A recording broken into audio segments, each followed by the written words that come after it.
All right. I think maybe I could explain to a few people what's going on here.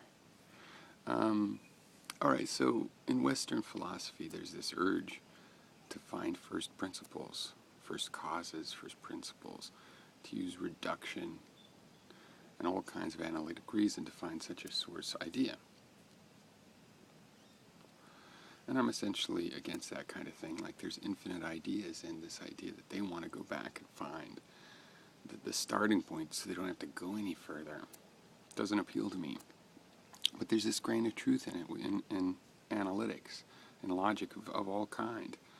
It's sort of a cause and effect of logic. Any form of logic will have some sort of antecedent and consequent kind of structure, it seems like.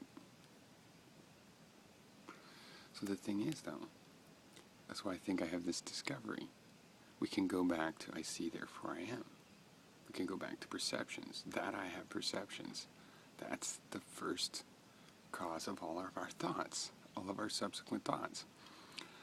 But see, wonderfully, it doesn't satisfy the analytic urge, because it's a simple sounding thing, but yeah, it's inherently complex. Why? Because we start off with a body. So why do we have perceptions? There's all kind of mechanics and complexities required to have perception. Plus, I haven't even gotten into the role of memory and these other things that we can't be as sure of as we can that we have perceptions, but that we can be relatively sure of. And it's complex because we start with the body, and yet it sounds simple. Why? Well, it does work out simple because it really is the starting point of our reason. So we could have something logically simple, like I have perceptions, that is actually a whole can of worms, even beyond our current science, but not beyond all science, not beyond all conceivable science. I can conceive of explaining that. Me and sharing ideas is funny. People don't want to believe it. They think it's all self-promotion. I try to be honest and see if and how there's a part of that. But pretty much my instincts are the opposite direction.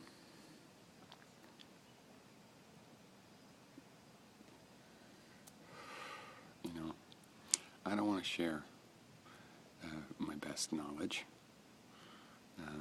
my inner art.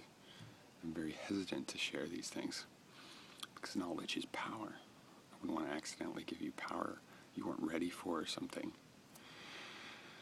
It's more, I have an urge to share this and get feedback, to hear other people's ideas and give them feedback as part of a greater process, bigger than what the conclusions I have found.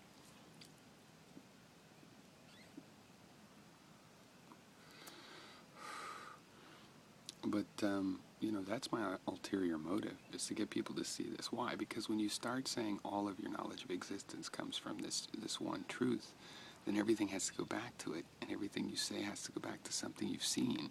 And it doesn't mean it has to go back to a laboratory.